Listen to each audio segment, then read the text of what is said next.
Well, I hope you've been enjoying the last couple of days of, as we're calling it now, Solar Week, I guess. Just getting going today a little bit before 9. It's nice to get some decent sleep last night. On my personal side, I had a couple of late hockey games this weekend and Monday, so it's good to get some rest.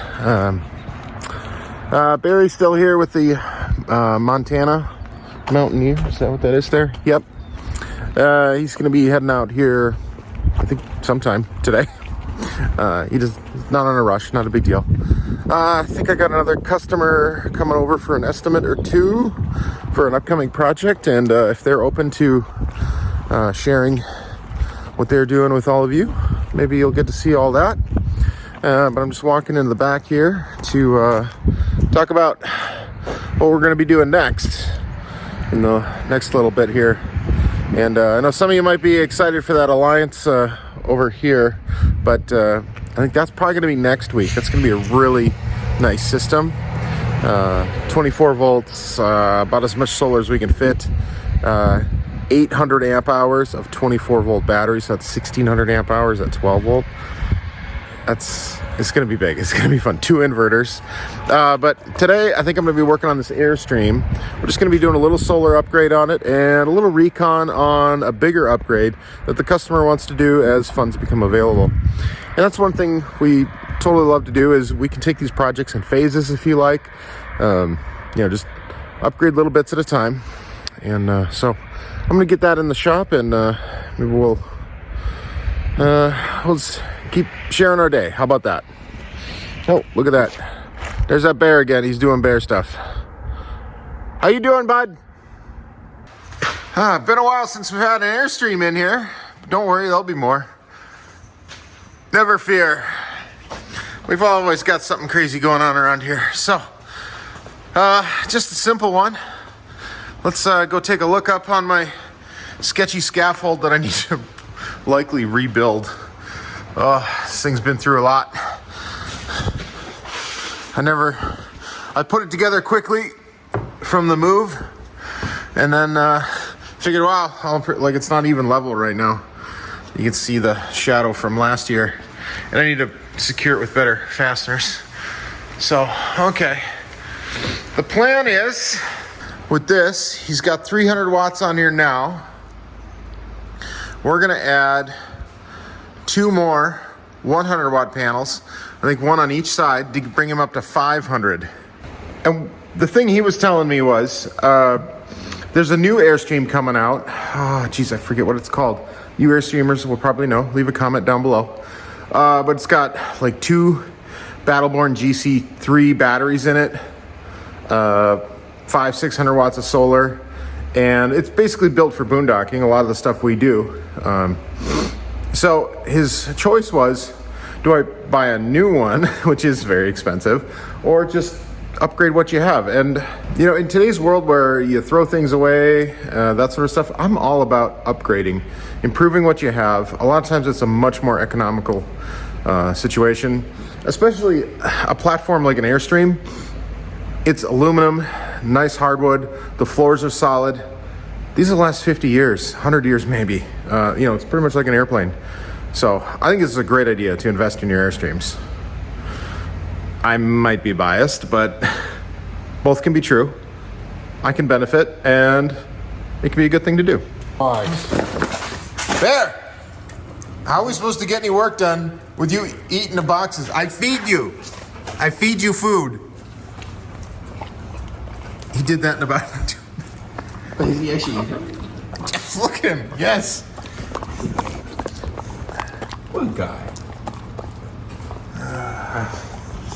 Hey, everybody on the channel. Maybe you've seen this guy before. This is Levi. The first thing he did, he ran in here, grabbed the bar. He's doing it again.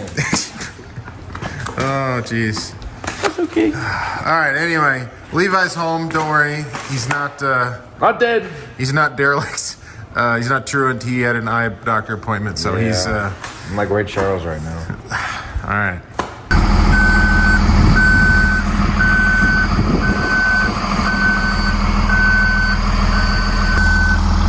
It's only a second day driving. Not bad. Well, you can obviously see we've got yet another RV here. wouldn't you know? Got this Mountain Aire by Newmar we're going to be working on. Just got done talking with the customer about it. So a real quick tease on this one that we're going to be working on in the future. Just went over it with the customer. I think we're going to be putting all the Victron stuff in here. We're going to pull that inverter out, and we did this on a Winnebago Discovery last year, something like this, a compartment like this. We're going to make it all fit in there. And then the bedroom is right up here. There's a closet that I think we're going to put a bunch of other stuff in. Hey, Tweedledum, Tweedledee, whoever you are. Look at these two jokers. They're back. That's all they do. Hey, look at that. Sun's coming out a little bit. How about that, huh, Mr. Bear? All right, we took a look here. Come on up with me. Some room up here. We're hoping we can get close to 8 panels up there, 1,600 watts. And then we're going to come down that vent right there, which goes right into that closet. It'll work great. And then even more bonus, the electrical panel for the entire thing is right over there too. So I think this is going to work really good. Really good. So, but this is going to be here for probably a couple of weeks. We got to get everything ordered in. I say it all the time, and because I truly feel it. We're so blessed and lucky, really, to have this space right now where we can park some rigs like this and just let them be here. We can do the estimate. They can leave it here, and then when we can get the parts ordered in, we can take care of the work, and then the customer can pick it up when they want. I just think that's the luxury we didn't have before. I'm still trying to get used to how do we even operate this way. I have to remind myself.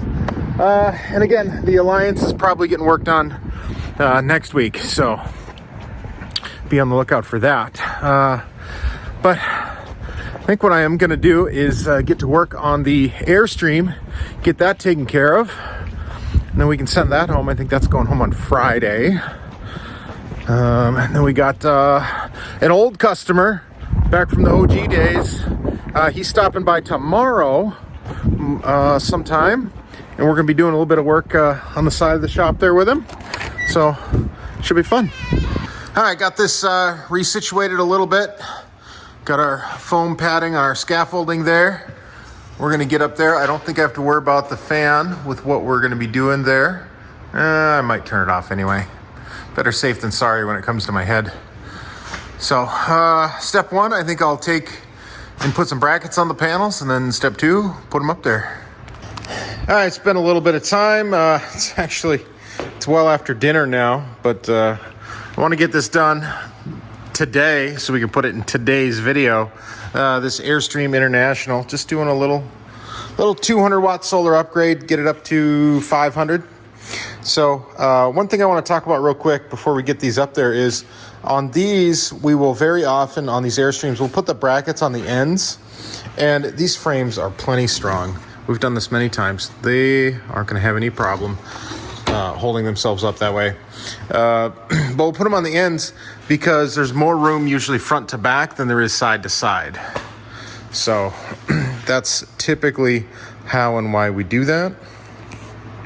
And if I need to adjust any of these, well, sometimes we've done, 3 like this and then 1 over here, or 2 on the sides and, 2 over there. We like to get creative. Why not?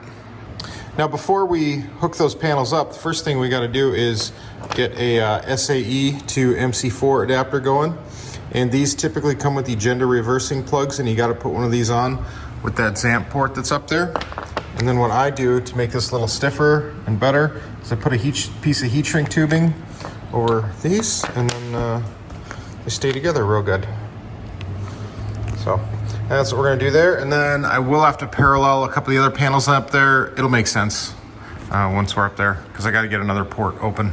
All right, little update on we're up here on the roof here.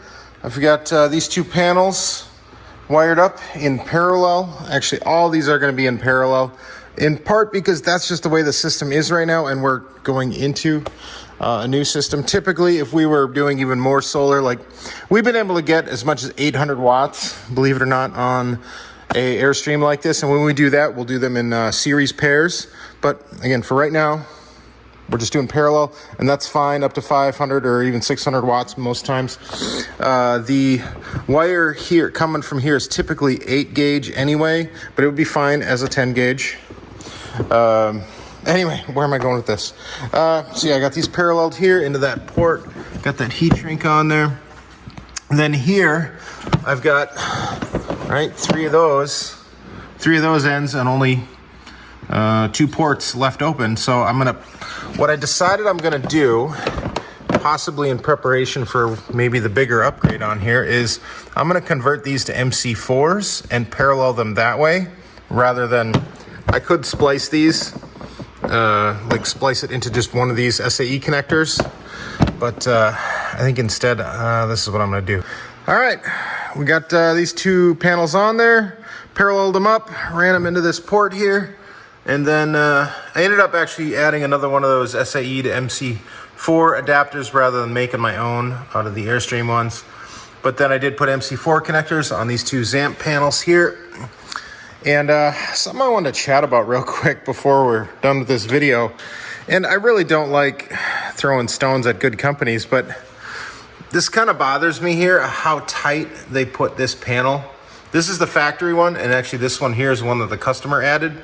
But this one back there, it's so tight to the air conditioner that it's under self-shade, I would say the majority of the day. You're really better off pushing it to the side, even if, yes, it's not perpendicular to the sun. I mean, you can be perfectly orientated to the sun, but if you're partially shaded by that air conditioner, what does it matter? I'd rather get more output when the sun is over here hitting that directly. It's my 2 cents. Now, when we do these 100-watt panels and we string them all the way across here, yeah, you do get some partial shade there, but at least you're getting a benefit out of it. You know, when the sun is over here, I mean, this whole row is just cooking in a good way, But hey, this is done. I think we'll probably pull it out in the morning.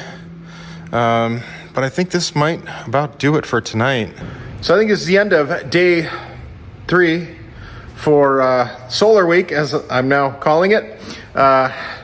If you like these videos, give me a thumbs up. Let me know in the comments what more things would you want to see about our day-to-day life as running an RV solar shop. Today, we didn't get a lot of actual work done, I'll be honest. Had a lot of conversations, probably quoted 4 or 5 projects. If you don't hear back from me and you're asking for one, I'm sorry. I try and do as many as I can, and it's also hard to keep it all straight. So if you do contact me and I'm maybe a little fuzzy on the details, just try and have some grace. I'm trying to do the best I can. But yeah, I'm looking forward to tomorrow. We got another guest coming. What else we got going on? I think we're doing an estimate on something, but probably doing some prep work around here, so it'll be a little bit different, but I'll try and make it fun and entertaining. So I appreciate you making it to this far in the video and continuing to watch this series, so see you tomorrow.